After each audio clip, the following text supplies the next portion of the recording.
बिस्मिल्लाहिर्रहमानिर्रहीम। अस्सलाम वालेकुम students. Today our topic is large open economy.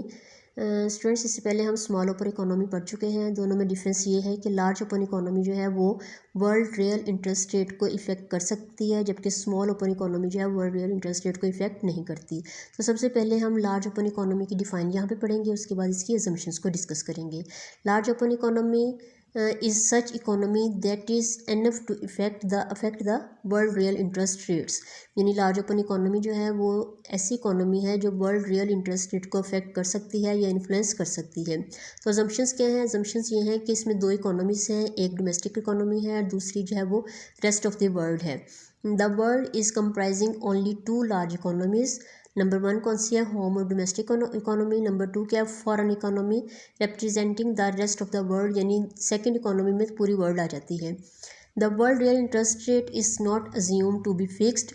तो इसमें वर्ल्ड रियल इंटरेस्ट रेट जो है उसमें चूँकि लार्ज ओपन इकोनॉमी इसको इफेक्ट कर सकती है, तो वर्ल्ड रियल इंटरेस्ट रेट जो फिक्स नहीं रहता बल्कि इसमें चेंज आ जाता है।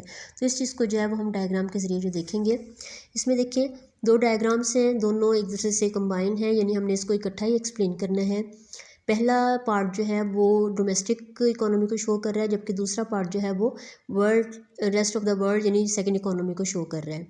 अब इसमें आपके पहले दो कंसेप्ट्स क्लियर होने चाहिए कि अगर यहाँ पे देखिए हमारे पास दो कर्व्स हैं, एक इन्वेस्टमेंट का है, दूसरा सेविंग का है। पॉजिटिव स्लोप जो है वो सेविंग है, जबकि नेगेटिव स्लोप जो है वो इन्वेस्टमेंट है। इसमें आपने देख लेना है कि जो डोमेस्टिक जो इकोनॉमी है उसमें आपने इसका इक्विलिब्रियम नीचे लेके आना है, दोनों इंटरसेक्शन।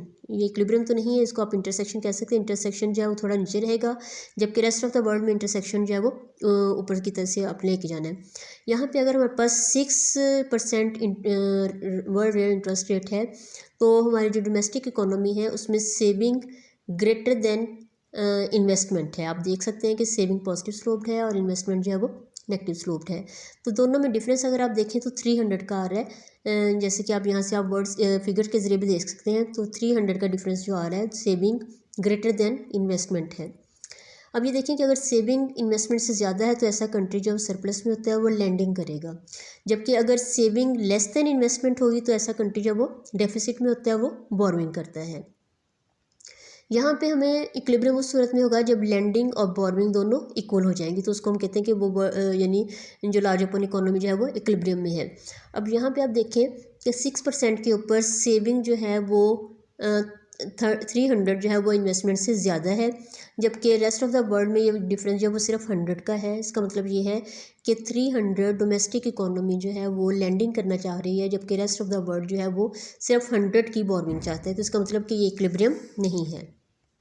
स्टूडेंट्स, 6% इंटरेस्ट रेट के ऊपर जो डोमेस्टिक कंट्री है वो 450 सेविंग कर रहा है, जबकि 150 उसकी इन्वेस्टमेंट है। इसका मतलब है कि 450 माइनस 150 300 के बराबर जो है ये कंट्री, इसकी सेविंग्स 300 सेविंग जो है वो इन्वेस्टमेंट से ज़्यादा है। इसका मतलब है कि ये सरप्लस में है और ये 300 लैंडिंग करना चाहता है, जबकि रेस्ट ऑफ द वर्ल्ड जो है वो 6% इंटरेस्ट रेट के ऊपर उसकी 650 जो है वो देखें कि इन्वेस्टमेंट है, जबकि 550 उसकी सेविंग है, यानी सेविंग कम है और इन्वेस्टमेंट ज़्यादा है। सेविंग लेस देन इन्वेस्टमेंट होगी तो ये कंट्री डेफिसिट में है और ये बोरिंग करना चाहता है, लेकिन 6% के ऊपर ये 100 बोरिंग करना चाहता है। तो इसका मतलब है कि इक्विलिब्रियम नहीं है। डोमेस्टिक कंट्री 300 लैंडिंग करना चाहता है 6% पे, जबकि रेस्ट ऑफ द वर्ल्ड जब 100 बोरिंग करना चाहता है, तो यहाँ पे इक्विलिब्रियम नहीं है। तो चूँकि से लैंडिंग ज़्यादा और बोरिंग कम है, तो इंटरेस्ट रेट गिर के जो है 5% से 6% पे आ जाएगा। अब हम 6% पे सूरत हाल देखते हैं कि क्या है। 6% के ऊपर जो डोमेस्टिक कंट्री है उसके पास 400 के करीब जो है उसकी जो सेविंग्स है, जबकि 200 जो है वो इन्वेस्टमेंट है, यानी सेविंग अब भी इन्वेस्टमेंट से ज़्यादा है। इट मीन्स कि 400 माइनस 200 इक्वल टू 200 जो है डोमेस्टिक कंट्री लैंडिंग करना चाहता है। अब 5% के ऊपर, जबकि रेस्ट ऑफ द वर्ल्ड की जो 5% के ऊपर 700 इन्वेस्टमेंट है, जबकि 500 जो है वो सेविंग है। तो इसका मतलब है कि सेविंग लेस है तो ये बोरिंग करेगा और ये डेफिसिट में जा रहा है। और कितना डिफरेंस है इसका? 700 माइनस 500, इसका मतलब कि 200। तो देखें 5% जो है ऐसा इंटरेस्ट रेट है वर्ल्ड रियल इंटरेस्ट रेट जिसके ऊपर डोमेस्टिक कंट्री जो है 200 लैंडिंग करना चाहता है, जबकि रेस्ट ऑफ द वर्ल्ड जो है वो 200 बोरोइंग करना चाहता है। तो 5% वर्ल्ड रियल इंटरेस्ट रेट जो है वो इक्विलिब्रियम में जाएगा, क्योंकि यहाँ पे 5% के ऊपर लैंडिंग और बोरोइंग जो है दोनों इक्वल हैं। तो जब लैंडिंग और बोरोइंग यानी डोमेस्टिक कंट्री 200 लैंडिंग करेगा और रेस्ट ऑफ द वर्ल्ड जो है 200 बोरोइंग करेगा, तो 5% इक्विलिब्रियम जो है वो interest rate, world rate interest rate जो है वो इक्विलिब्रियम में है। तो यहाँ पे जो लार्ज ओपन इकोनॉमी जो है वो इक्विलिब्रियम में है, और यहाँ पे जो है ये इक्विलिब्रियम सेट हो जाएगा।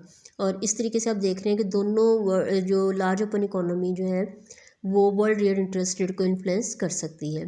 तो मेन डिफरेंस यही है कि स्मॉल ओपन इकोनॉमी जो है वर्ल्ड रियल इंटरेस्ट रेट को इन्फ्लुएंस नहीं करती, जबकि large open economy world real interest rate को इन्फ्लुएंस कर सकती है।